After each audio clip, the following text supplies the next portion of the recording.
os estaba diciendo, y ahora sí estoy grabando, por eso lo repito, que vamos a tratar hoy, vamos a seguir tratando lo que son las oscilaciones y vamos a ampliarlo a las oscilaciones amortiguadas en primer lugar y luego a las oscilaciones amortiguadas y forzadas. Como estáis viendo en los sistemas mecánicos, nos vamos a encontrar muchísimas veces posiciones de equilibrio estables. Entonces las oscilaciones están presentes siempre en sistemas mecánicos. Entonces entender cómo oscilan libremente, claro, naturalmente siempre habrá, por mucho que intentemos evitarlo, siempre habrá disipación por rozamientos, es decir, que va a haber amortiguación en las oscilaciones, y también vamos a tener el caso de forzar ese sistema de alguna manera externamente, y tendremos que entender cómo es el comportamiento en esas circunstancias. Vamos a ver el fenómeno, vamos a intentar entender el fenómeno de la resonancia. Entonces, cómo bajo ciertas circunstancias el sistema va a absorber energía externa y va a crecer, va a tener un comportamiento especial. A eso se le llama la resonancia.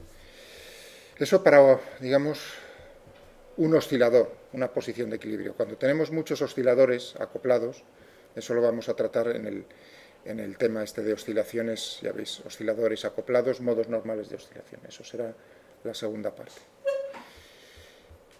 Estaba diciendo que esto lo podéis consultar dentro de lo que es aquí podéis entrar en Moodle de nuestra asignatura, y si carga esto, que eso es otra cosa, si me tengo que poner un cable.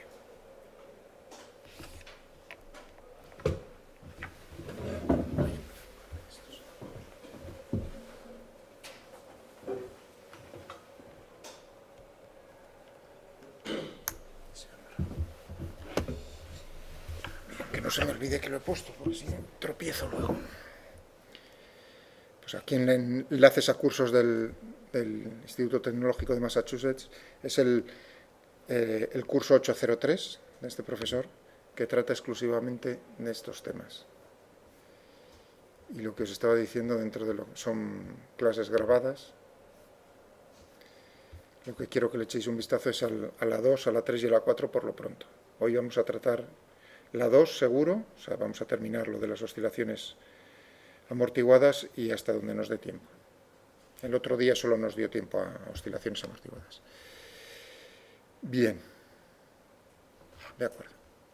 Pues vamos a tratar esto.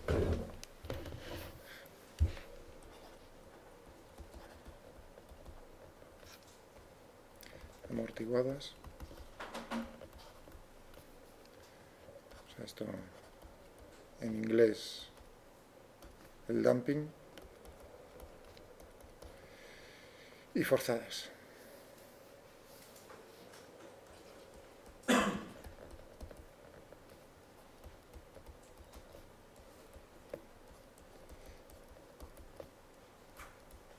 Externamente.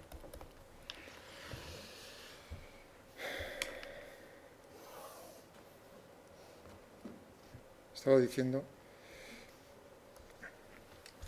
que siempre que nos encontremos con posiciones de equilibrio estable vamos a tener oscilaciones libres en torno a esa posición de equilibrio. Para pequeños desplazamientos alrededor de esa posición de equilibrio tendremos oscilaciones armónicas, y como es el mundo real, siempre no vamos a poder eliminar totalmente lo que son las disipaciones. Disipación, siempre vamos a tener disipación de energía mecánica. El oscilador tendrá como energía mecánica la energía cinética más la energía potencial elástica, y bueno, al tener rozamientos debido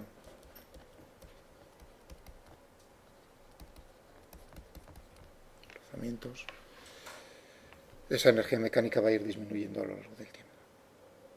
Pues para entender qué es lo que ocurre, necesitamos naturalmente lo principal, que es hallar cuál es la ecuación del movimiento del oscilador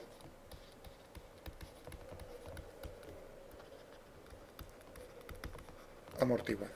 Esto es lo que necesitamos y lo vamos a hacer.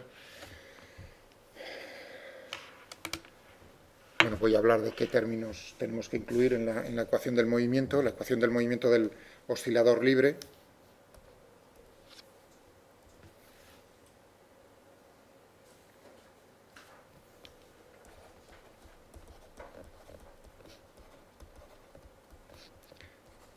Ahora, para pequeños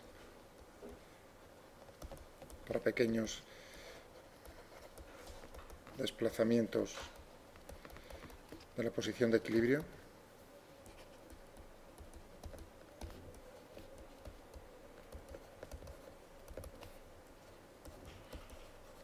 ¿No? Lo que tendremos serán pues, de esta forma, x2 puntos,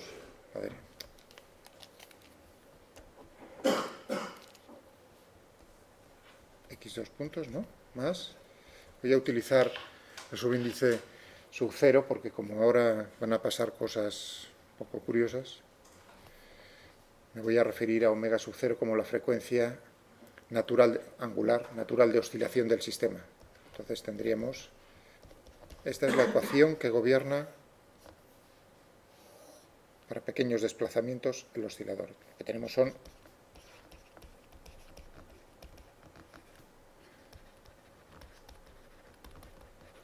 esto siempre, ya digo, lo vamos a poder hacer es hacer lineal la ecuación del movimiento exacta. Siempre lo vamos a poder hacer.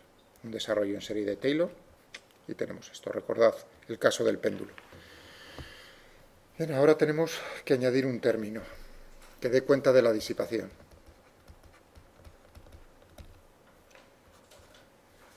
Pensemos en una masa unida a un muelle.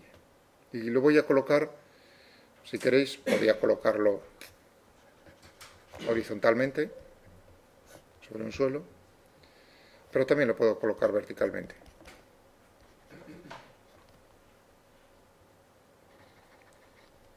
En ausencia de... Fijaos para qué lo coloco verticalmente, para que, digamos, uno no piense, oh, como tiene que estar en contacto ese bloque o esa bolita con una superficie horizontal, pues siempre vamos a tener un rozamiento seco. Bueno, si lo coloco verticalmente, el comportamiento, voy a demostrar, por cierto, va a ser el mismo que colocarlo horizontalmente, pero ya no tengo el suelo, ya no tengo que pensar en cosas raras de esas. En el vacío, pues lo que tendríamos sería oscilaciones de este tipo, si sigue el muelle la ley de Hooke, claro.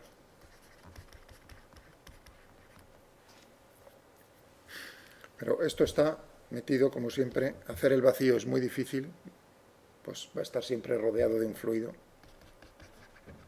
muchas veces. Aquí tengo. Y se va a producir, pues por supuesto, un rozamiento. Voy a ponerlo así porque rozamientos debido a la presencia, es decir, el fluido va a ejercer una fuerza sobre ese cuerpo que se va a oponer, vamos, digamos, a la tendencia a moverse que tiene el cuerpo dentro del fluido, es decir, se va a oponer a la velocidad, lógico y normal. ¿Qué forma tiene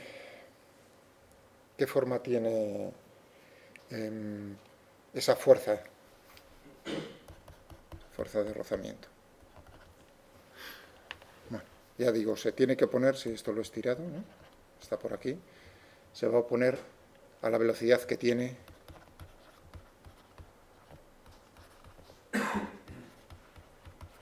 a la velocidad del cuerpo.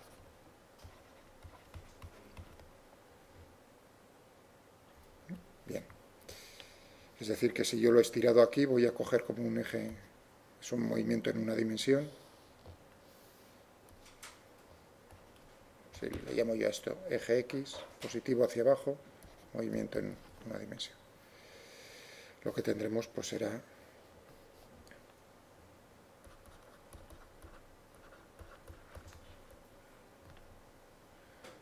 proporcional a la velocidad, se pone la velocidad, el signo menos, y ahora lo que viene es, digamos, el comportamiento. Bueno, en realidad aquí podría poner un vector unitario que tiene la dirección de la velocidad, queda mejor. Este término cómo va a ser. Es decir, cualitativamente estoy diciendo, se opone, tiene la dirección de la velocidad, se opone en módulo. ¿Qué ocurre con el módulo?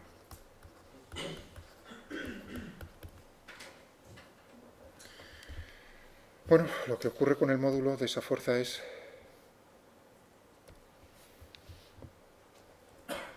que a veces va a ser proporcional al módulo de la velocidad, al cuadrado de la velocidad, a potencias de la velocidad.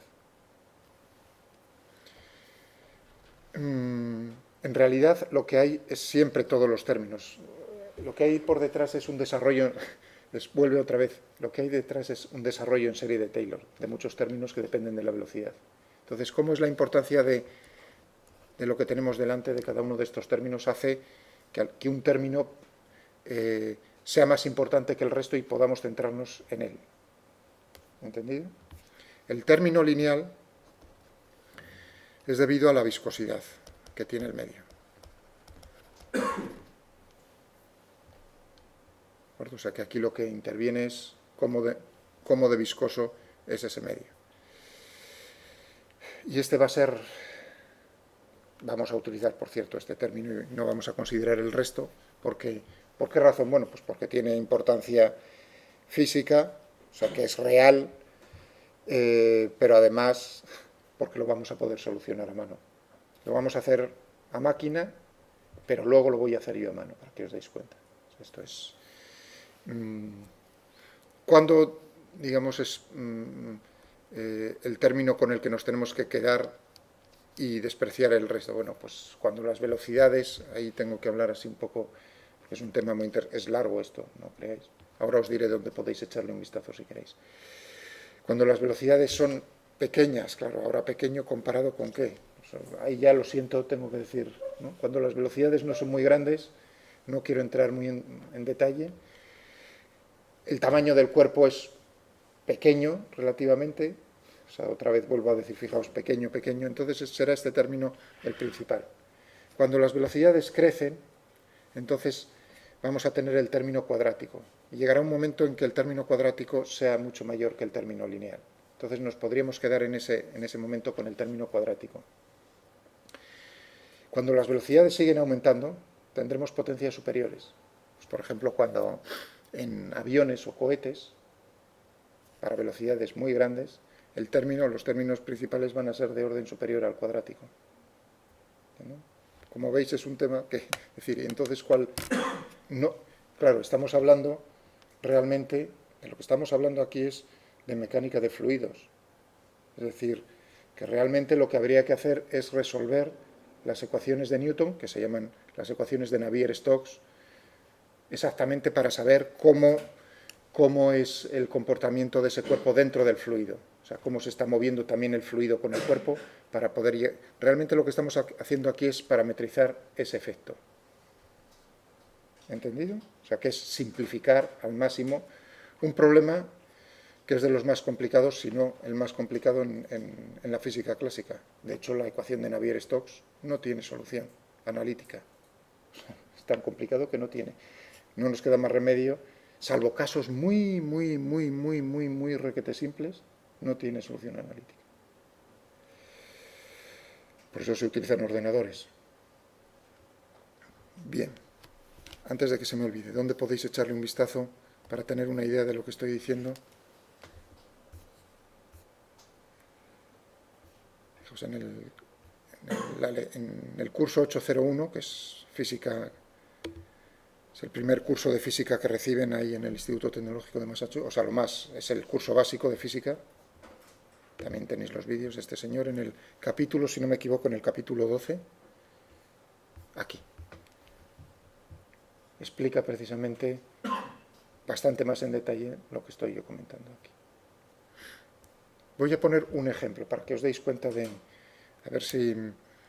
Voy a poner un ejemplo de un problema que se encuentra uno a veces en los libros, es un problema clásico, ¿no? De un cuerpo que está metido dentro de un fluido, para que os deis cuenta de cómo las cosas son mucho más complicadas de lo que son en realidad y cómo se resuelven problemas se da una solución a esos problemas que no tienen nada que ver con la realidad.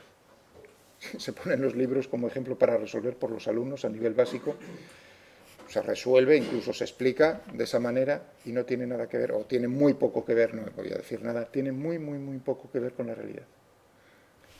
Lo voy a poner ahora a continuación. Aquí lo tenéis.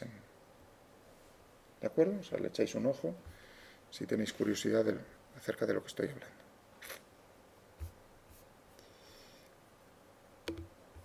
Bien. Estaba diciendo, esto es debido a la viscosidad. Este término lo que da cuenta es de que cuando, claro, para nosotros es un cuerpo puntual, pero realmente tiene un volumen, ¿no? Al moverse ese cuerpo dentro del fluido, está moviendo el fluido con él, de alguna manera. Es decir, si yo muevo la mano, por mucho que yo quiera, el aire lo voy arrastrando. Es decir, si está quieto el aire, en cuanto muevo la mano, alrededor de la mano se está produciendo un movimiento de ese fluido, del aire, del gas. Claro, al ponerse en movimiento eso tiene energía cinética. Por lo tanto, de alguna manera uno piensa, claro, si tienes que poner en movimiento ese fluido, una parte de la energía tiene que ir a parar en forma de energía cinética del fluido. Efectivamente, este término es el que da cuenta de ese efecto. Voy a poner el problema este simple, o voy a comentar el problema simple que se suele estudiar en física. Tenemos una piscina, esto lo podéis hacer, o sea, lo ha hecho todo el mundo. Tenemos una piscina y nos estamos bañando en verano, no ahora. Aquí tengo el agua. Estamos nadando y cojo un balón. Y lo sumerjo. ¿No? Lo llevo hasta el fondo. ¿De acuerdo? Y suelto el balón. Está lleno de aire, entonces va a salir disparado hacia arriba. La pregunta es si yo lo dejo en el fondo de la piscina, o sea, la profundidad de la piscina la conozco naturalmente, suelto la mano y la pregunta es, o sea, lo suelto desde el reposo, ¿cuál es la velocidad que tendrá el balón justo antes de salir hacia arriba, ¿no? Salta al aire, justo la velocidad en el momento en que abandona la superficie del agua? ¿Entendéis la pregunta? ¿No? ¿Cómo lo resolveríais esto? Esto es un problema, ¿no?, que en principio uno dice es bastante sencillo. ¿Cómo hay que hacer suposiciones? Una vez que meto yo el balón debajo del agua, el volumen no cambia. Porque el otro día con vuestros compañeros es cierto, ¿no? Me hicieron un comentario que es así.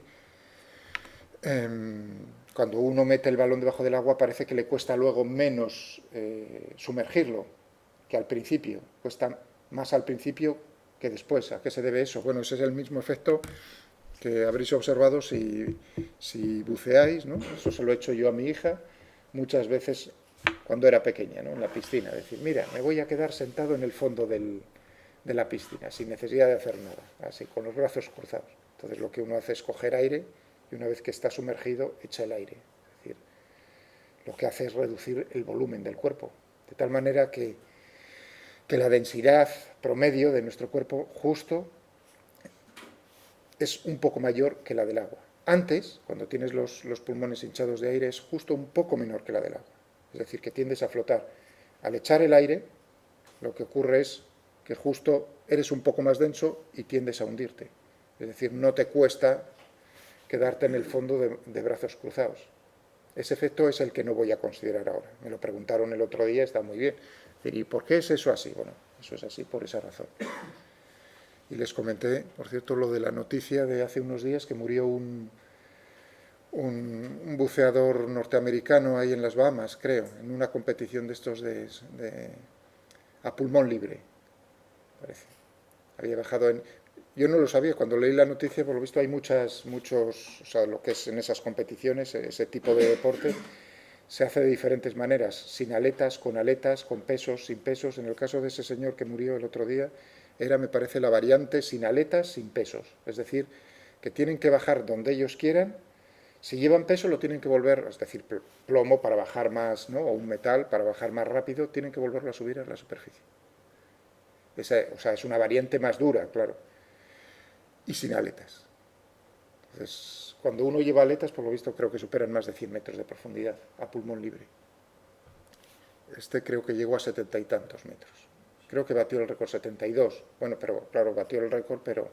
Y llegó a la superficie vivo, incluso creo que dijo unas palabras, dijo, estoy bien, o no sé qué fueron sus últimas palabras. Porque entró ya en coma y creo que lo que pasó es precisamente como en ese deporte lo que ocurre, no, el problema no es la descompresión, porque no están respirando ningún gas, no se le forman burbujas. El problema es que precisamente debido a la presión el volumen del cuerpo disminuye mucho, en particular los pulmones, y se le rompió uno de los pulmones. O sea, se reduce a un porcentaje mucho, no sabría decir ahora un número, muy pequeño, o sea, a lo mejor queda no sé si diré una burrada, un 20%, un 30% del volumen del pulmón. Claro, entonces tienes problemas de ese tipo y se lo llevo por delante. Que eso, este ejemplo que pongo ahora, que puse el otro día, es precisamente lo del balón. Cuando lo metes, claro, debido a la presión externa del agua, pues se va a comprimir un poco, el volumen decrece, eso quiere decir que nos va a costar menos hundirlo. ¿Entendido? Eso no va a pasar en mi problema. En mi problema el volumen de esta pelota es uno determinado. Eso nos resolvería el problema aplicando, naturalmente, lo de siempre. Diagrama del cuerpo libre, fuerzas que están actuando, pues, ¿no? mg, que sería en este caso el volumen del cuerpo, pues la densidad que tiene el cuerpo y por la aceleración de la gravedad. Eso sería el peso. ¿Y qué otra fuerza está actuando sobre este, diríais vosotros así? Bueno, el empuje, ¿no? O sea, Arquímedes. ¿Y no influiría ahí también la presión del balón? Del aire No, del no. balón. Son fuerzas externas al cuerpo. O sea, la pregunta está bien, no me molesta en absoluto, todo lo contrario.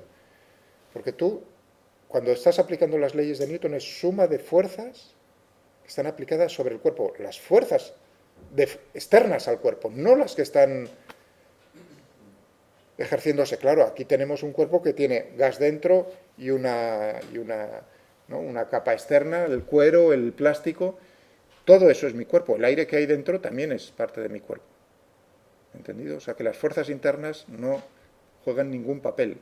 Solamente nos tenemos que fijar en las fuerzas externas. ¿Entendido? ¿Ese diagrama es el fondo de la piscina o el...? Aquí, dices, aquí a la izquierda. Sí, esto es el agua, aquí tengo... ¿El diagrama que estás haciendo? No, es el del cuerpo libre, imagínate aquí, una posición intermedia, ¿no? Y entonces ahí no tendrías que considerar la fuerza que tú ejerces. No, vamos a ver. Yo he llevado el balón abajo y suelto. Y ya no, por supuesto, ya no hago ninguna fuerza más con la mano. Yo suelto y lo que observamos es precisamente cómo el balón sube a la superficie. Entonces nos estamos preguntando con qué velocidad sube a la superficie. ¿Entendido? Y es un problema, pues como cualquier otro problema. Yo digo, aquí tendrá una cierta velocidad, cuál es la aceleración que tiene, voy a ver las fuerzas externas que están actuando. Por eso he dicho el peso, y la siguiente fuerza que todo el mundo consideraría es pensar en Arquímedes, es, ¿no?, un empuje que va a ser igual al peso del fluido desplazado. Es decir, que vamos a tener que será el peso del fluido desplazado, será el volumen del cuerpo por la densidad, si es agua en la piscina, ¿no?, lo que tengo, por G.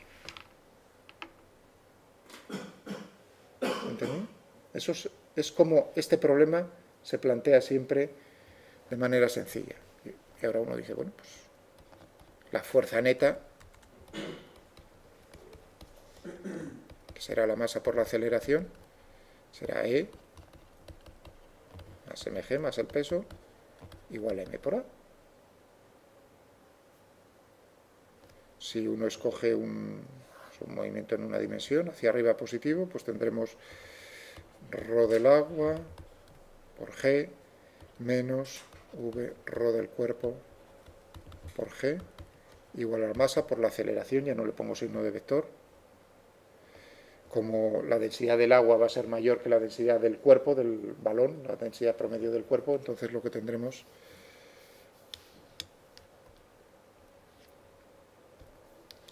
V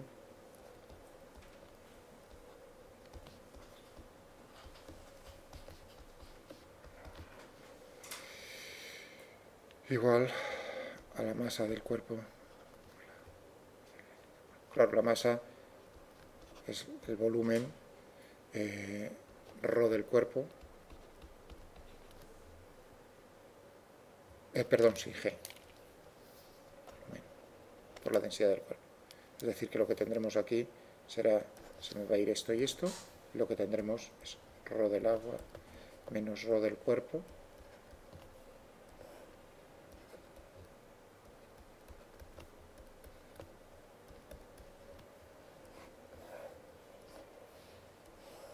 igual a la aceleración, ¿no? Y ahora uno diría, ¿con qué velocidad es un movimiento? Uno ve esto y dice, pues es un movimiento uniformemente acelerado. Es decir, que podríamos aplicar las ecuaciones que no sabemos, las fórmulas que no sabemos de memoria, es decir, de integrar este problema.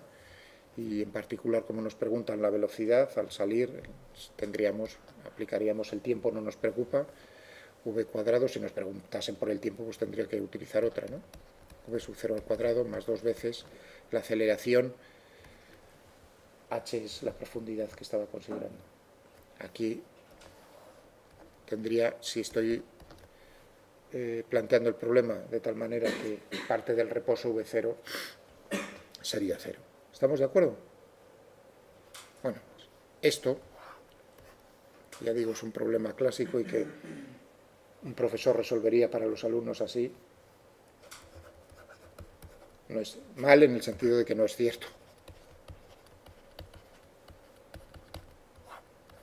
No solo no es cierto, sino que cualquier parecido con la realidad es pura, iba a decir pura coincidencia, no, porque no hay coincidencia. La velocidad, si uno hace este cálculo, la velocidad de salida es enorme. Es enorme. Si uno lo hace en la piscina con el balón, suelta, verá que y lo mide, la velocidad es mucho menor. Entonces, ¿cuál es digamos, en el planteamiento, qué error hay? A mí me interesa, para que os deis cuenta, antes de hablar de lo de la amortiguación, porque, ¿no? Por ejemplo, os aparece el término S cuadrático.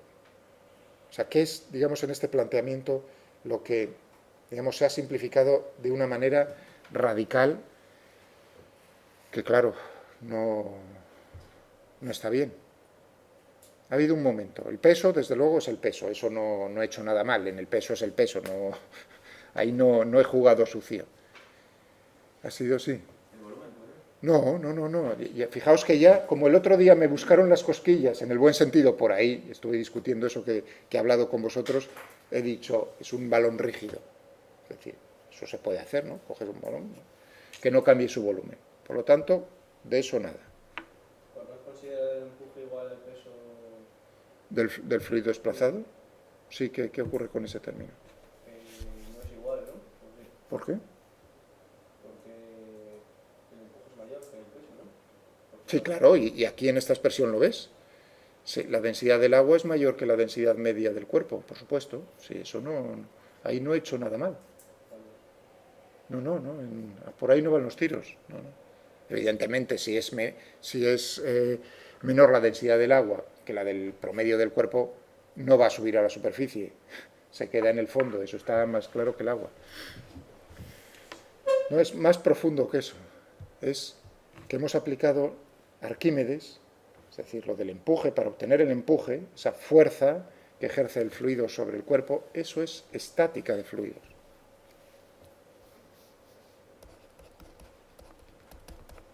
Es ahí, fijaos, esto es donde uno es entender realmente qué es lo que está haciendo. Cuando uno deduce el principio de Arquímedes, lo que está aplicando es nada más ni nada menos que un problema de estática, sin más. Claro, aquí, en este problema de estática, no tenemos nada de nada.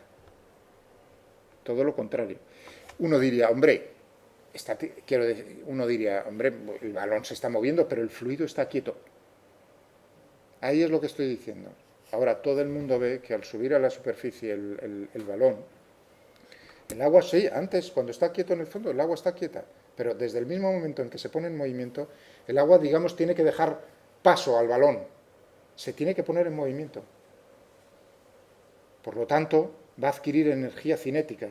Si uno piensa, no hay ninguna viscosidad, es un fluido ideal, o sea, se habla de fluidos ideales, que la viscosidad es cero, no tienen viscosidad. Es decir, que no rozan las paredes, no es que el agua roce con las paredes del balón y lo ralentice como en rozamiento seco, es decir, al pasar la mano por encima de la mesa, ¿entendéis? No, yo estoy diciendo, consideremos que es un fluido ideal. No hay problemas de ese tipo. ¿Entendido? Por ahí no va a haber, digamos, no se va a ralentizar el movimiento. Pero aún así, a pesar de ser un fluido, considerar que es un fluido ideal, se tiene que poner en movimiento. Sea ideal o real, se tiene que poner en movimiento y dejar paso al balón. Y eso uno ve que entonces el fluido adquiere energía cinética. Energía cinética que si tiene el fluido no va a tener el balón. ¿Lo entendéis? Por lo tanto, si una parte de la energía cinética ha ido a parar al agua, la velocidad es forzoso que la velocidad del balón al llegar a la superficie sea menor que la calculada de esta manera. O sea que el problema es ahí, fijaos, porque estos problemas de fluidos que uno aplica cuestiones básicas, sencillitas, lo más, es decir, cree uno que pensar que la mecánica de fluidos es esto, pues es, claro, es como cometer un error tremendo. Lo importante es darse cuenta de que, bueno, a lo mejor nos sirve para problemas en los cuales estemos cerca de un caso estático y en una primera aproximación no está mal. Pero cuando el balón se está moviendo a esas velocidades dentro del agua, de eso nada. ¿Entendido? Entonces, ¿entendéis? El punto, ¿no? Eso es entender la física. Lo que no puedes es aplicar algo que has deducido para el caso de que el fluido esté estático cuando está en movimiento. Y además, no solo eso, sino que uno entiende que, claro, va a ir con el cuadrado de la velocidad, cuanto más, ¿no?, energía cinética con el cuadrado de la velocidad. No solo eso, sino además tiene uno que pensar que cuando la sección transversal del balón, del cuerpo que se está moviendo, es mayor, el área, es decir, fijaos que es el área de la mano en su movimiento con el aire, ¿no? Cuanto mayor sea el área, uno dirá, más fluido tiene que poner en movimiento, más fluido tiene que dejar paso a la mano, al balón. Por lo tanto, será proporcional al área, efectivamente, al área de la sección transversal del cuerpo. Esto que estoy diciendo, pues es lo que, cuando uno habla del coeficiente aerodinámico en los coches, el 0,28, que es adimensional y todo eso, multiplica al área. Es decir, que en los coches estamos considerando precisamente este efecto también, cuadrático con la velocidad. ¿De acuerdo? Por eso uno tiene que minimizar, a ser posible, en todos estos cuerpos que se mueven dentro de fluidos, el área de la sección transversal. Por eso los aviones se hacen como cigarrillos, los submarinos que tienen que ir a velocidades enormes debajo del agua todavía más, o sea que es un problema de cómo uno puede minimizar ese tipo de efectos. Vale, de acuerdo.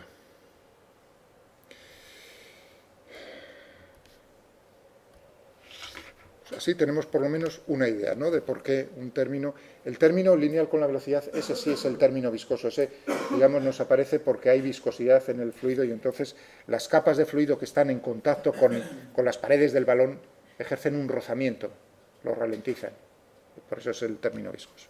Es el término que nosotros vamos a considerar, ¿entendido? O sea que ahora yo voy a considerar, a simplificar y decir, mi fuerza lo estoy llamando de rozamiento, se va a oponer a la velocidad, va a ser proporcional al módulo de la velocidad. Pues tan simple como eso. Eso cumple todas las características.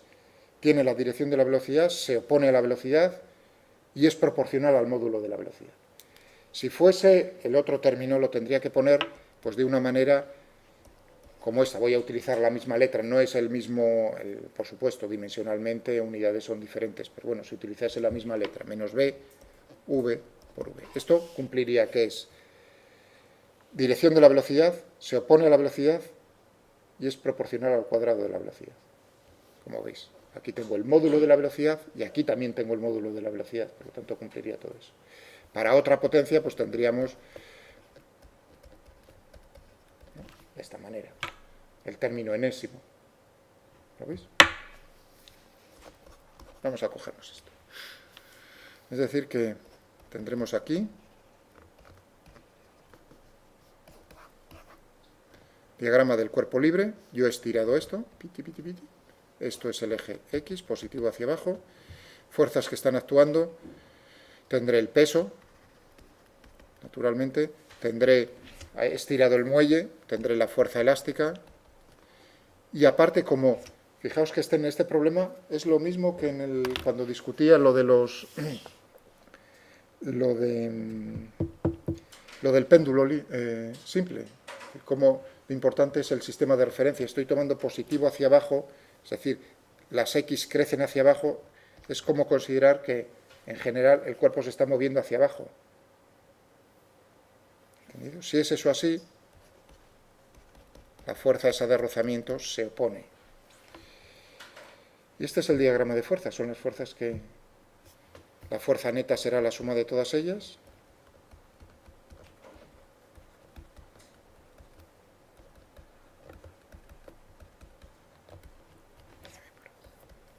En una dimensión tendremos entonces, como he puesto, menos B por V, ya estoy considerando, estoy haciendo la proyección, estoy tomando la componente a lo largo del eje X, menos K por X, estoy considerando que es la ley de Hooke, más M por A, M más MG, igual a M por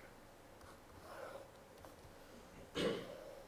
Nosotros sabemos que la aceleración es la derivada segunda de la posición, la velocidad es la derivada primera de la posición, y lo que tendremos será lo siguiente.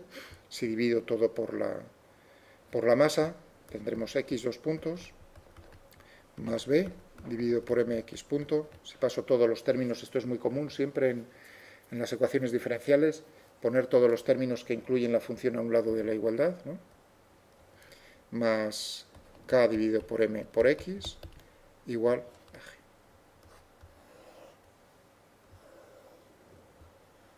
Sería la ecuación del movimiento. Esta es la ecuación del movimiento. Es decir, que tenemos un término que no teníamos antes. Este término, K dividido por M, claro, si no tuviésemos disipación, tendríamos oscilaciones libres con una frecuencia angular que al cuadrado sería K dividido por M. Es decir, que en general yo podría escribir esta ecuación para cualquier sistema oscilante con pequeñas oscilaciones alrededor de la posición del equilibrio de esta manera. X 2 puntos, más un término que es lineal, más la frecuencia natural de oscilación al cuadrado por X. Y ahora, fijaos que aquí tenía en este problema G, es una constante. Yo voy a escribir aquí 0. ¿Cambia el problema de tener una constante distinta de 0 a que sea 0? ¿Qué creéis? ¿El comportamiento será diferente? En absoluto, va a ser lo mismo. Lo voy a hacer muy rápido para que no creáis que os estoy engañando y decir, bueno, ¿y por qué me ha quitado el G y me ha puesto un 0? Daos cuenta de lo siguiente, aquí teníamos... No, voy a seguir poniendo aquí esto, el G. ¿Cuál es la solución? Yo busco soluciones, ¿no?, a esta ecuación diferencial. Supongamos que x de t es una solución a esta, a la homogénea. Esta es una ecuación diferencial lineal de segundo orden. Esta es homogénea, significa que el término de la derecha es 0. Supongamos que x de t es una solución a esta ecuación diferencial. Entonces, ¿qué solución, qué función sería solución de esta otra?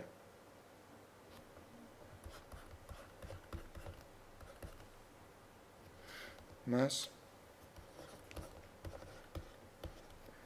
esto sería solución, fijaos, una constante. Es decir, es x de t más una constante. ¿Lo veis? Fijaos, para ver qué solución. Uno dice, x de t cumple esto. Yo para ver si cumple esta otra ecuación, simplemente tengo que hacer la primera derivada, la segunda, meterlo dentro y digo, pues x 2 puntos, la segunda derivada de este término es una constante, se me ha ido, gamma por x punto, que será, este término también se me ha ido al derivar, más omega 0 cuadrado por x más g dividido por omega 0 cuadrado. Claro, si yo digo que x de t cumple esto, es decir, que va a ser igual a 0 estos, el único término que me va a quedar va a ser omega 0 cuadrado por g dividido por omega 0 cuadrado, es decir, g. Con eso quiero decir que me da igual a la hora de ver el comportamiento si es homogéneo, o sea, que sea igual a 0 o cualquier constante, porque la solución va a ser la solución de la ecuación diferencial homogénea más una constante.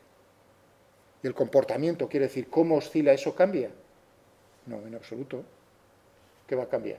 Voy a tener las mismas oscilaciones con la misma frecuencia angular, con el mismo periodo, con la misma amplitud. Lo único que hago es que la oscilación se desplace en la gráfica verticalmente. No hago nada más. ¿Lo entendéis? Vale. Entonces me voy a quedar ya con la ecuación que vamos a estudiar. Esta es la general. Gamma más omega 0 cuadrado por x igual a 0.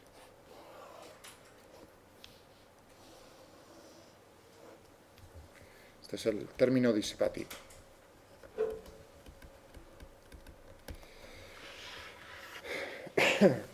Yo lo que observamos, aquí depende gamma, qué unidades tienen o qué dimensiones tiene el sistema internacional. Si todo ese término gamma por x punto tiene que ser una aceleración, entonces,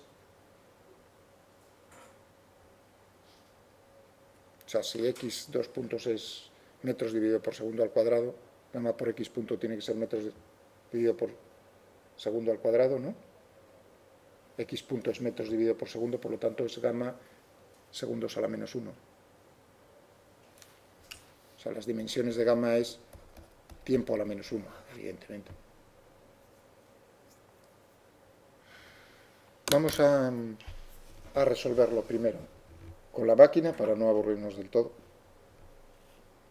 Vamos a intentar ver digamos, cómo es el comportamiento para diferentes casos, porque gamma puede ser pequeño o grande, y vamos a ver que hay dos comportamientos. Uno en el que gamma es pequeño, y vamos a tener lo que se conoce como, en inglés, el underdamping. Poco amortiguado.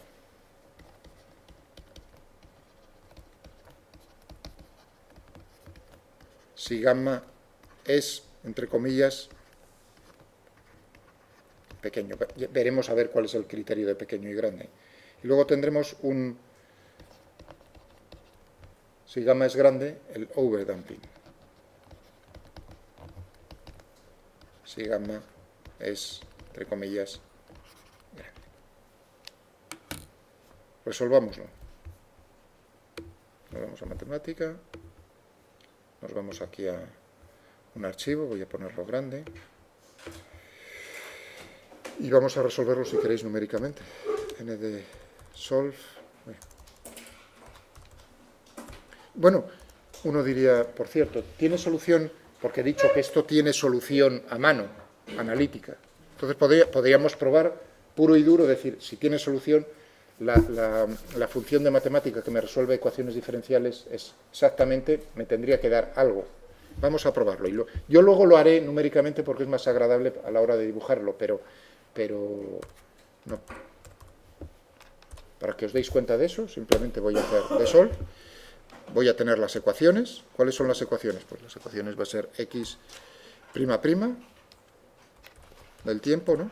Más, voy a utilizar las mismas letras, gamma, dejo un espacio para multiplicar, x prima del tiempo, la derivada primera, las primas son los puntos, más omega 0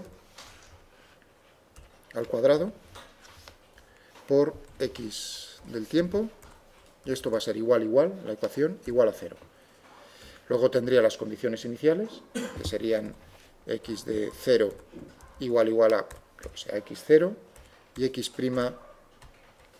x' de 0 para la velocidad igual a v0.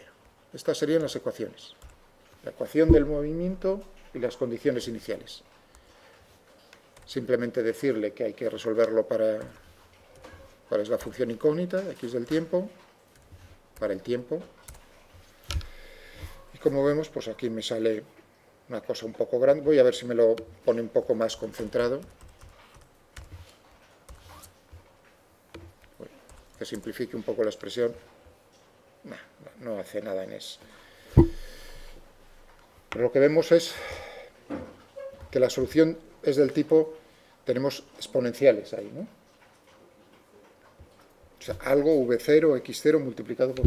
¿Es eso lógico? ¿Nos esperaríamos eso? Lo tenéis que esperar porque no tenéis una asignatura de ecuaciones diferenciales. Y esta ecuación esta ecuación del movimiento con la que nos enfrentamos es una ecuación diferencial lineal, del orden el que sea, es de segundo orden. Entonces ya, en primer lugar, vosotros para ecuaciones diferenciales lineales sabéis que va a tener solución. ¿Entendido? Y que esa solución se va a obtener en función de exponenciales, precisamente, que es lo que tenemos aquí. Si nos fijamos un poco en los exponentes, el tiempo aparece ahí, gamma más una raíz cuadrada, gamma cuadrado menos 4 omega 0 cuadrado. Ahí es donde uno empieza a suponer, es decir, depende de cómo sea 4 omega 0 cuadrado frente a gamma cuadrado, tendremos un caso sobreamortiguado o poco amortiguado.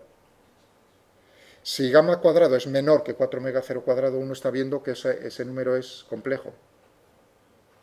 Claro, si tenemos una exponencial y he elevado ahí algo, siempre que veáis una exponencial de ese tipo es una oscilación. Eso lo que representa es una oscilación. Porque claro, aquí la solución que nos está dando es la solución compleja al problema. Él no sabe si los números esos son reales o complejos. Nosotros nos está dando la solución compleja. ¿Entendido? Si tomamos la parte real, va a ser la solución a nuestra ecuación real. Y al tomar la parte real lo que nos aparecerá, si el exponente es complejo, nos van a aparecer las oscilaciones. Si, al contrario, si omega cuadrado es mayor que 4 omega 0 cuadrado, pues lo que tendremos es que eso es real, y ahí no hay ninguna oscilación que valga. Lo que tendremos será un decaimiento exponencial. O sea, que uno ya simplemente viendo eso está empezando a ver por dónde van los tiros. He hecho un comentario aquí rápido, no habéis dicho nada, pero aún así, para estar yo seguro de que lo habéis entendido, he dicho, lo que está haciendo la máquina aquí al resolverlo, y lo que se hace a mano es realmente resolverlo en el espacio complejo. Es decir, que normalmente en los libros, lo que veréis, yo no lo suelo hacer, porque ya en la cabeza hago la transformación. Normalmente uno dice, bueno, vamos a resolver en el espacio complejo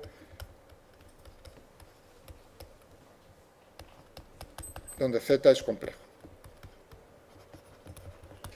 Esto lo veréis en circuitos también, probablemente, porque esta ecuación, que estoy yo aquí viendo desde el punto de vista de la mecánica, esta es la ecuación que gobierna un circuito RLC.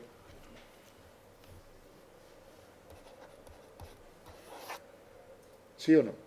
Donde ahora las X, la función no es, ¿qué función no es posición? Sino es o bien carga en las placas del condensador o bien intensidad, depende de cómo la queráis expresar. ¿Entendido? Si uno ve eso, ¿cuál es el término disipativo gamma en ese circuito RLC? Eso lo tendríais que saber, ¿no? Porque ya lo habéis visto, ¿o no? ¿No estáis con esa asignatura ya avanzados? ¿Ese término gamma qué sería? Puro y duro, R no es. Sí, el término R aparece ahí porque es donde se disipa. ¿Dónde nos aparece la intensidad, la derivada segunda de la intensidad? O la derivada segunda de la carga, vamos. En el término de autoinducción. Es decir, que yo estoy dividiendo por L. Gamma en ese caso es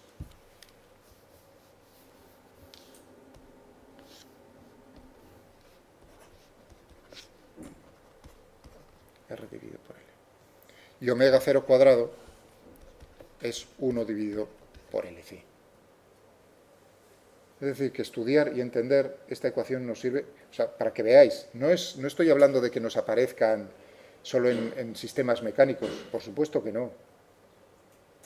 Siempre que tengamos una ecuación de este tipo tendremos una oscilación amortiguada. Ya veis, yo les hablo cuando explico la asignatura de electromagnetismo, les digo, esta es la ecuación, entre comillas, del movimiento, es la ecuación que gobierna el comportamiento de un sistema. La ecuación del movimiento es la ecuación que gobierna el comportamiento de un cuerpo sometido a fuerzas. Pues lo mismo aquí, es la ecuación que gobierna el comportamiento del circuito. Muy bien. Estaba diciendo, lo que se hace es resolverlo en el espacio complejo, o sea, obtener z de t, y luego pasar, o sea, paso la ecuación del espacio real al espacio complejo, obtengo la solución. ¿Por qué se hace eso? Es así, porque es mucho más fácil resolverlo en el espacio complejo que en el real directamente.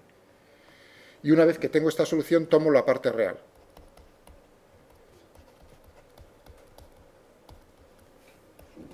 O incluso también podría tomar la imaginaria. Y si z de t soluciona a la ecuación compleja, la parte real es solución de la ecuación real. Eso es así porque es una ecuación diferencial lineal. Fijaos, lo importante es que sea lineal. Si no es lineal la ecuación diferencial, o sea, tengo una ecuación, por ejemplo, que ahí en vez de x tuviese x cuadrado. Entonces lo que estoy diciendo es falso ahora. Por eso es importante el comportamiento lineal, es decir, que si yo tengo dos soluciones, una combinación lineal de esas soluciones es también solución. En particular, la parte real es solución y la parte imaginaria es solución. Es decir, si yo tomo z de t como x de t más y, bueno, en circuitos suelen utilizar j, ¿no? Bueno, eso ya es, me da igual. Entonces, x de t e y de t son soluciones también de esa ecuación porque es lineal. ¿Lo entendéis? Vale. Bien, entendido. Vamos a ver. Y ahora lo que voy a hacer es simplemente, porque quiero ver el comportamiento cualitativo y resolverlo numéricamente. Es decir, que me voy a copiar, pegar, le voy a meter un n de solve. Como me es más agradable con value, lo utilizo n de solve value. Quito esto. El tiempo integro numéricamente, pues vamos a poner desde 0 hasta 100, si queréis. Podemos probar. Esto, por supuesto, no me lo va a resolver porque no estoy dando valores numéricos ni a x0, ni a v0, ni a gamma, ni a omega 0. Y esto se resuelve numéricamente. Lo voy a manipular, esos parámetros. Es decir, que voy a manipular esta expresión. Por no, digamos, por simplificar el problema a lo máximo sin que pierda interés, voy a decir que la condición inicial en la velocidad es 0. Así me quito un parámetro, si no tendría que poner 4 parámetros, gamma, omega 0, x0 y v0. Simplemente dejo el del x0 y digo que la condición inicial es que parte del reposo. Si queréis luego ver qué pasa si le dais una velocidad, veréis que el comportamiento no cambia en absoluto. No. Muy bien, pues ahora los parámetros, por el orden, gamma. Tiene que ser, os habéis dado, eso no lo he dicho explícitamente, gamma es un parámetro que tiene que ser positivo, 0 o positivo. Porque si no, en vez de extraer energía, estamos inyectando energía al sistema. Cosa que no es muy real. Y omega 0, por supuesto, también es positivo. Es decir, que podemos poner desde 0 hasta 1, si queréis. O, si queréis un poco más grande, hasta 5. Sí, hasta 5. Luego entenderéis por qué lo pongo el 5. Omega 0, pues desde 0 hasta 1. Y por último, x0 va a ir desde valores negativos, menos 1 hasta 1. Esto estaría ya. Para que le dé el valor inicial, empiece en 0 la amplitud, pues te pondría aquí x0,0. Con eso lo único que hago es decirle que en ese parámetro empiece con el valor 0. Por defecto empieza por el primer valor que le dais, es decir, que gamma va a empezar por 0, omega 0 va a empezar por 0, pero x0 empezaría por menos 1 si no pongo esto. Y ya tenemos aquí nuestro... Bien, uno dice, ¡ay, qué bien! Ya por lo menos no me ha dado ningún error Si movemos los parámetros, está cambiando la función interpolada, no lo vemos, claro, lo que queremos es verlo. Es decir, que le voy a decir, soluciónalo y represéntalo. Una orden, otra orden. Las órdenes se separan por puntos y comas. Le voy a dar un nombre a la solución, xsol. Es más cómodo si le quito aquí el t. Y ahora le voy a decir, represéntalo. Plot de xsol de t con t desde, he dicho desde 0 hasta 100, pues desde 0 hasta 100. ¿Ves? O sea que le digo, resuélvelo, dibújalo. Resuélvelo, dibújalo. Cada vez que cambie, hace eso. Aquí tengo... Dice, bueno, pues a ver. Está... Bueno, ahí ya vemos oscilaciones. Claro, cuando omega 0 es 0, el periodo es infinito, no hay oscilación que valga. ¿Entendido? Si esto qué sería un movimiento, lo que está representando el eje vertical es x, la posición, el eje horizontal el tiempo. Es decir, que tiene siempre la misma posición. Es eso lógico. Si la velocidad inicial es 0, ¿no? ¿Qué ocurre? Y omega 0 es 0 y gamma es 0. La ecuación del movimiento es x dos puntos igual a 0. Aceleración 0. Si la velocidad es 0, seguirá con esa velocidad siempre, que es 0, por lo tanto la posición no cambia. Es lo que estamos viendo. Aquí, como veis, cambia el eje vertical, la escala. Para evitar eso le voy a meter opciones ahora al plot. Que vaya desde 1.1 hasta menos 1.1. Más opciones. Que me lo dibuje grueso. Que me llene hasta el eje. Que me ponga los nombres en los ejes.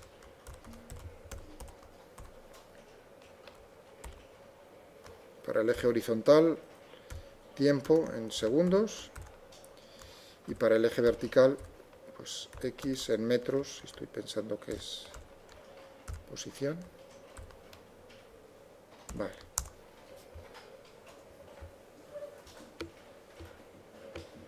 Muy bien.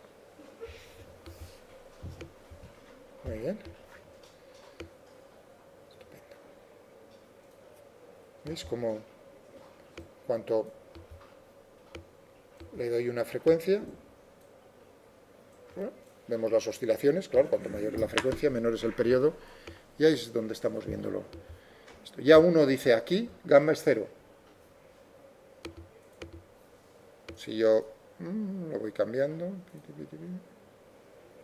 uno empieza a ver, claro, físicamente, el oscilador, la energía del oscilador, ¿cuál va a ser?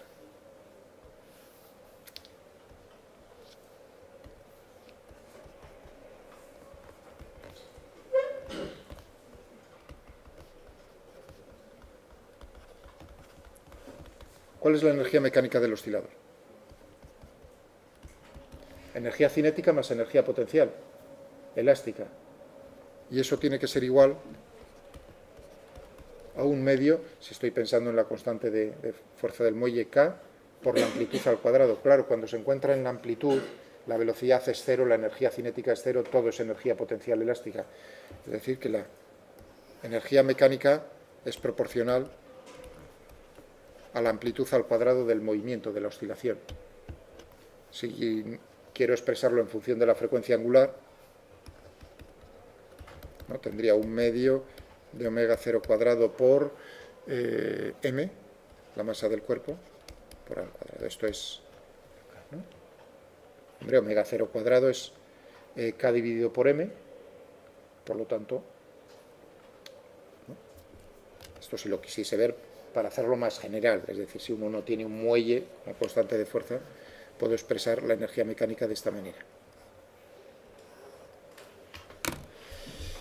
¿Entendido? Bien, eso quiere decir que si yo meto disipación, la energía mecánica tiene que ir disminuyendo en el tiempo. Si tengo oscilaciones, la amplitud tiene que disminuir. Y eso es lo que estamos cualitativamente viendo aquí. Como en cuanto le meto un poco a lo mejor he puesto gamma un poco demasiado grande. Bueno, lo voy a dejar así. Lo que estamos viendo son las oscilaciones. Lo voy a hacer más pequeño, porque si no...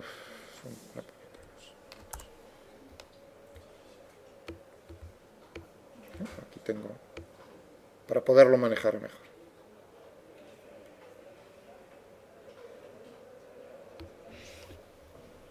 Estamos viendo eso. ¿Qué creéis cuando le metemos disipación cambia el periodo de oscilación?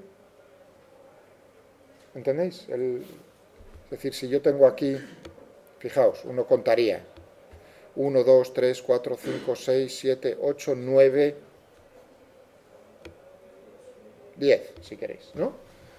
No diría si meter disipación cambia el periodo, cambia la frecuencia, pues tendríamos que ver cómo, ¿no? Tengo un número menor o mayor no diría, bueno, pues a ver, uno dice, pues yo sigo viendo las 10, las 10.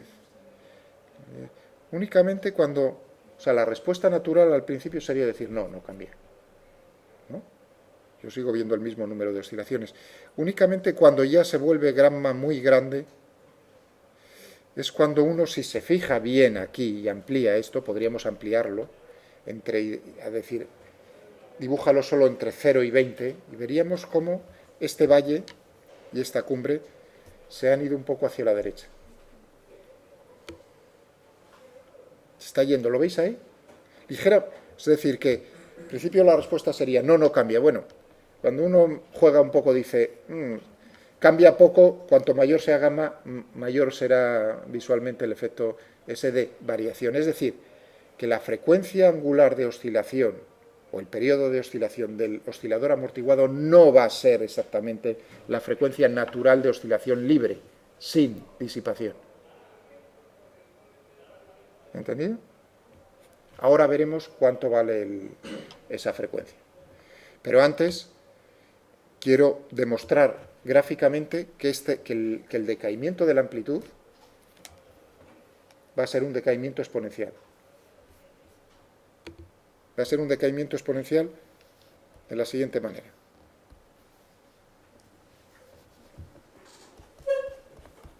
Es decir, que lo que estamos observando es que va a haber un término oscilatorio, eso lo podría poner como un coseno de omega t más delta. Ya veis que aquí utilizo omega, no omega 0. Y la amplitud que tendría por aquí, esto sería la oscilación. Si gamma es suficientemente pequeño, pues tengo oscilaciones. Y aquí es una amplitud que va a depender del tiempo,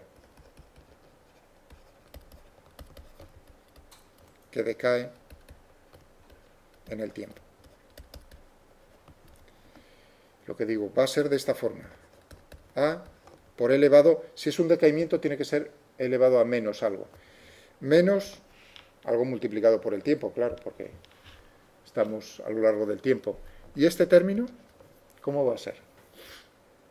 Tiene que tener dimensiones y unidades de qué. Si t es segundos, tiempo, ese término tiene que ser... ¿Perdón? No, no, estoy preguntando las dimensiones. No va a ser gamma. No exactamente, iba a decir. ¿Lo ves como ahí la memoria? O sea, no va a ser gamma, va a ser gamma medios. Pero bueno, mi pregunta es por las dimensiones. Si ahí tengo el tiempo, todo ello tiene que ser adimensional, eso es lo importante. Por lo tanto, lo que tengo aquí tiene que ser tiempo a la menos 1, segundos a la menos 1. Sí, gamma lo cumple. Y vamos a ver que es a por elevado a menos gamma medios por el tiempo. Es decir, va a ser la amplitud inicial de oscilación, que sería si no tenemos disipación, esto es 1, todo ello, por lo tanto sería la amplitud normal, x0 en nuestro caso, porque parte del reposo. Pues voy a demostrarlo. Además, aquí siempre que tenemos decaimientos exponenciales podemos hablar de constantes de tiempo, ¿no? Normalmente utilizo yo la letra tau para constantes de tiempo y se suele utilizar.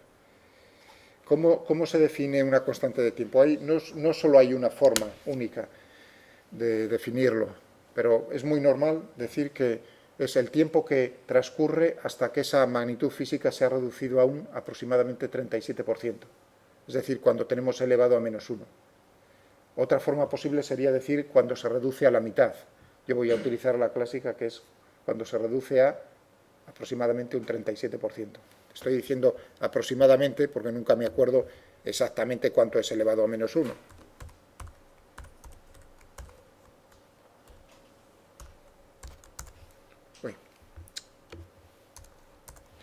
36,79%.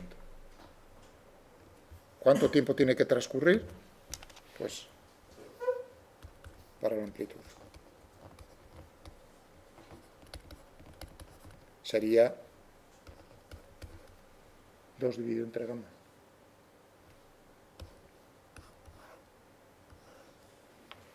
¿De acuerdo? Después de 2 dividido entre gamma, después de transcurrir ese tiempo, se ha reducido aproximadamente al 37%. Después de 2 veces la constante de tiempo es el 37% del 37%.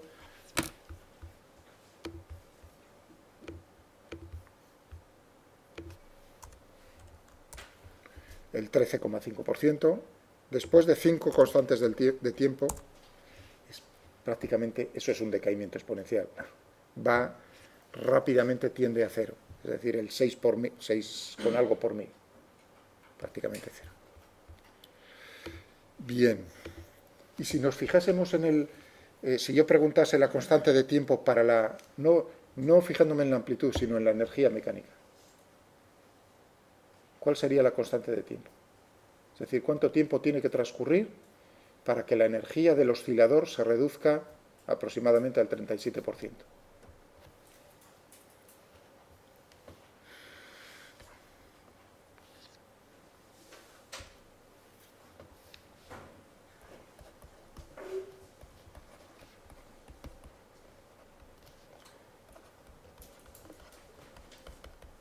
¿Qué es lo que se suele utilizar en el caso de las... O sea, se habla más de la constante de tiempo tau para, si uno se fija en la energía, más que en la amplitud. ¿Cuál tendría que ser?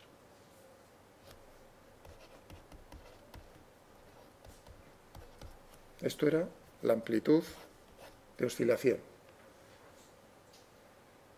¿Qué creéis? Es muy sencillo. Os he puesto toda la información, eso es relacionar. O sea, ¿lo veis? Aquí es donde uno ve, digamos, están copiando solo o digamos, están entendiendo. Si antes he dicho la energía del oscilador es proporcional a la amplitud al cuadrado, dice adrede, que en ese momento cuando escribí, es para que ahora os dieseis cuenta, claro, entonces, es esto elevado al cuadrado. E elevado al cuadrado es e elevado a menos 2 veces todo esto. Es decir, que irá con elevado a menos gamma por el tiempo. Es decir, que decrece de esta manera la energía del oscilador. En este caso, entonces, tendríamos 1 dividido por gamma.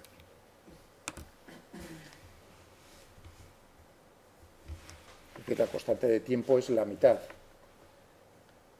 para la energía que para la amplitud. ¿No? Bueno, vamos a comprobar que eso que acabo de escribir es cierto, porque hasta ahora no lo he demostrado, lo he puesto, pero no, gráficamente, una demostración gráfica. Vamos a dibujar aquí pues dos curvas exponenciales, dos decaimientos exponenciales. Como lo que quiero es superponer las figuras, voy a hacerlo más grande para que lo veáis mejor. Es una lista de funciones, plot, varias funciones, una lista. Voy a ponerlo así un poco más separado para que lo veáis mejor. Tendré x0, que va a ser la amplitud, por el exponencial de menos gamma dividido por 2 por el tiempo. ¿No? Esta es la función que estoy poniendo yo. Estoy intentando representar la amplitud de oscilación. Vamos a ver qué me ha hecho.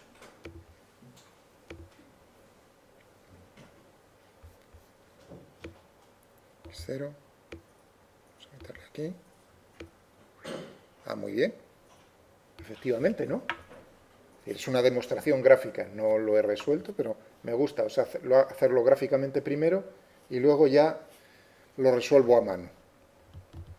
Como quiero otra por debajo, como comprenderéis, es muy fácil decir esto, pero con un signo menos.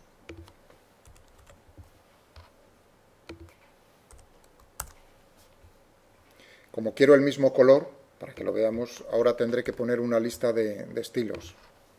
Le voy a decir que una la haga grueso. La siguiente va a ser una lista de dos cosas, rojo, red y thick, de tres cosas. Esto es para la segunda línea. La primera es X, sol, y la otra que sea lo mismo. Vamos a hacer esto, esto. Ahí tengo la... Como quiero que solo haga el rellenado hasta el eje de la primera curva, le voy a decir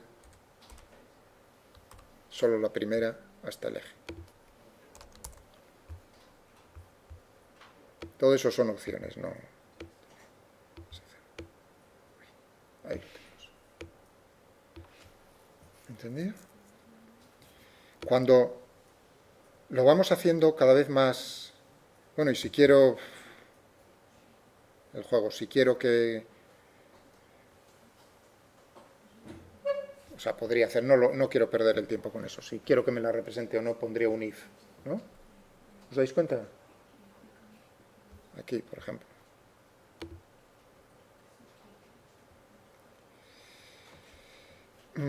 Si yo hago gamma muy grande, ahí ya veis que las cosas... Claro, ahí ya no tengo oscilaciones. Uno dice, para ese caso... Uno está viendo que no hay oscilaciones, lo que tenemos es un decaimiento, simplemente, directamente. Justo en el caso, cuando tenemos todavía una oscilación, deja de haber oscilación, es lo que se conoce como el amortiguamiento crítico. Es decir, que lo que separa el poco amortiguamiento del sobreamortiguamiento es justo un valor determinado que se llama amortiguamiento crítico.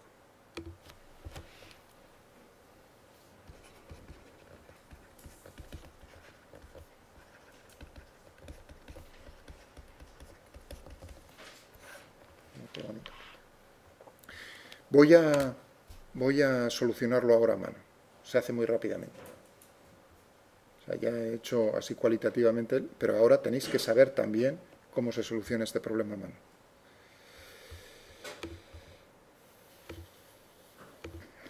Es una ecuación, la ecuación del movimiento es esta, otra vez. Igual a 0. Para mí, esta ya es la compleja, ¿eh? No pongo z. Voy a probar, al ser una ecuación diferencial lineal, tiene que tener solución exponenciales. Voy a probar soluciones del tipo a por elevado a omega t. Muy bien. Si esto es solución, tiene que cumplir esta ecuación. Es decir, que x punto será a omega elevado a omega t, x dos puntos igual a omega cuadrado elevado a omega t. Y lo que se me va a transformar es, al meterlo aquí, esta ecuación diferencial en una ecuación algebraica, se tiene que cumplir entonces a omega cuadrado elevado a omega t, más gamma a omega elevado a omega t, más omega 0 cuadrado por a elevado a omega t, igual, si es solución, tiene que ser igual a 0 para cualquier instante de tiempo. Saco factor común a elevado a omega t, omega cuadrado, más gamma omega, más omega 0 al cuadrado. He dicho que estoy sacando factor común, e elevado a omega t, si esto es solución, tiene que ser para cualquier tiempo, es decir, que se tiene que cumplir, si es solución, que gamma cuadrado, omega cuadrado más gamma omega más omega 0 al cuadrado es igual a 0, si es solución. Esto es una ecuación cuadrática, segundo orden, ¿no?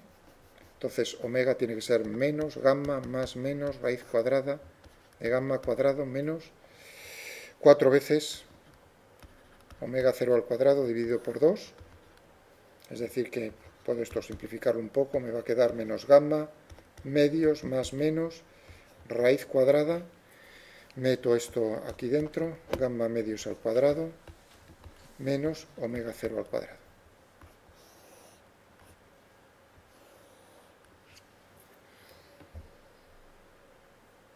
Esto lo voy a poner de esta manera. Raíz cuadrada. Le voy a... Multiplicando por menos 1, tendría aquí, en vez de gamma medios, tendría omega 0 cuadrado menos gamma medios al cuadrado, todo ello por la raíz de menos 1 por i. ¿No? ¿Estamos de acuerdo? O sea, ahí no he hecho nada, simplemente cambiar el signo, sacarlo fuera. Todo esto sería una frecuencia, por ejemplo, la voy a llamar omega prima, es decir, que omega va a ser menos gamma medios más menos omega prima.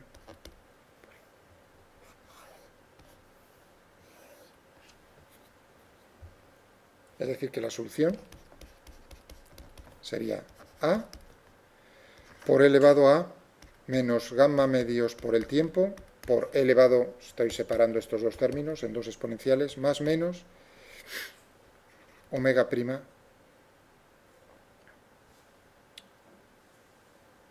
y por el tiempo.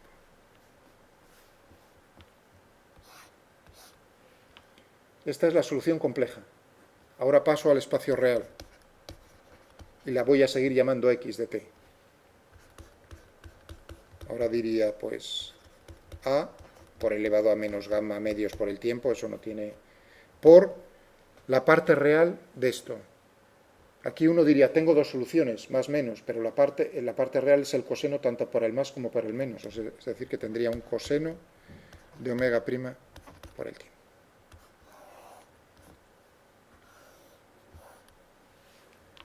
Curioso, aquí, si lo estáis siguiendo, uno diría, algo raro ha pasado. Porque si estoy integrando dos veces, que es lo que estoy haciendo, necesito dos parámetros a determinar de las condiciones iniciales y al parecer me he quedado con uno solo. ¿Dónde está el delta? Omega prima viene determinado por cómo está construido el oscilador. Como es gamma, como es omega 0, ¿qué ha pasado aquí? Cuando yo ponía la solución x igual a a por elevado a omega t, eso es una solución compleja. A también es complejo. Es decir, que ahí, fijaos, ahí lo que teníamos, este a realmente complejo lo podría poner como un número real por elevado a i delta. Y es aquí donde viene el desfase. Es decir, que la solución de verdad real sería x de t, b por elevado a menos gamma medios por el tiempo, por el coseno de omega prima t, más delta, porque, claro, elevado a i delta, luego tenía elevado a más menos i omega prima del tiempo, suma eso, es decir, que la solución. Y aquí tengo, naturalmente, los dos parámetros a determinar, este y este, por las condiciones iniciales. Las condiciones iniciales. Esto, claro, si omega prima es real, es decir, estamos en el caso poco amortiguado.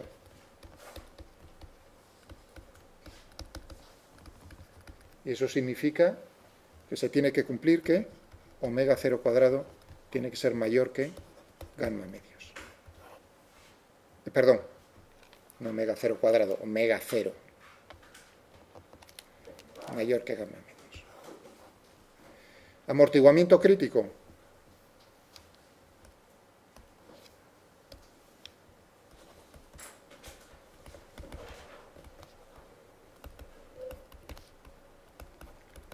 ¿Cuándo lo tendríamos? Cuando omega 0 es igual a gamma medios y sobreamortiguamiento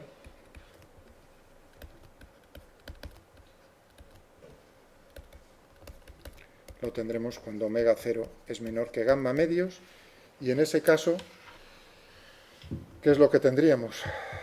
Recordad que la solución la obteníamos como a elevado a omega t, y ese omega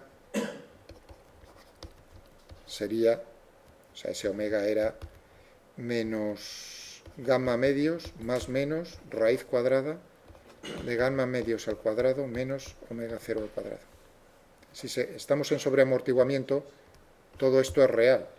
Es decir, que tenemos dos soluciones, más menos, tendríamos menos gamma medios por el tiempo, por elevado a más menos la raíz cuadrada, toda esta raíz cuadrada, por el tiempo. Y aquí ya no es, todo ello es, cojo la parte real de A, las dos exponenciales son reales. En el caso de estas que estoy escribiendo yo ahora, son reales. Y ahora ya no tengo A, ahora el asunto es decir, es que realmente tienes que tener dos soluciones. Tienes que tener dos parámetros a determinar.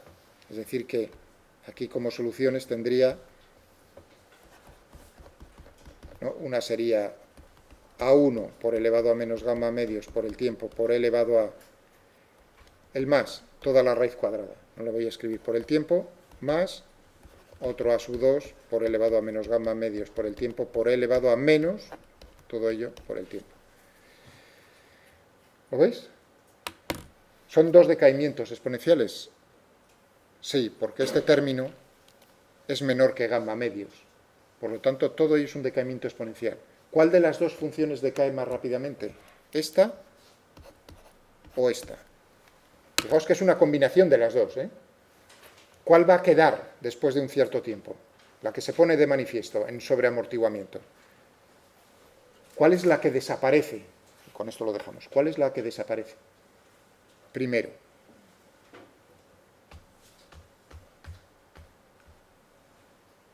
¿Entendéis? Tengo dos funciones. Las dos son dos decaimientos exponenciales, pero no decaen igual de rápido. El que decaiga más rápido es el que, digamos, no veremos. Cuanto nos vayamos a tiempos más grandes, ¿no? Ese desaparece frente al otro, frente a la otra solución. ¿Cuál de las dos?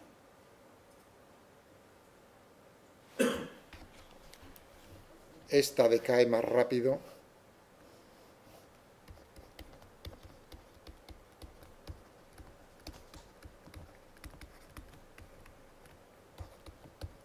que la otra, ¿no? Tengo menos gamma medios, menos todo esto, es decir que la suma de los dos términos es mayor que en este caso. En este caso estoy restando a gamma medios. La constante de tiempo, por lo tanto, va a ser mayor que en este otro caso. El término que queda después de un cierto tiempo es este. Esta es lo que vemos aquí en nuestro, cuando yo aumento. ¿De acuerdo? El comportamiento ya por aquí viene determinado por una de ellas, no por las dos. Vale, pues lo dejamos justo aquí. ¿Sí tenéis alguna pregunta? ¿Puedes seguir un poco? Sí, cómo no.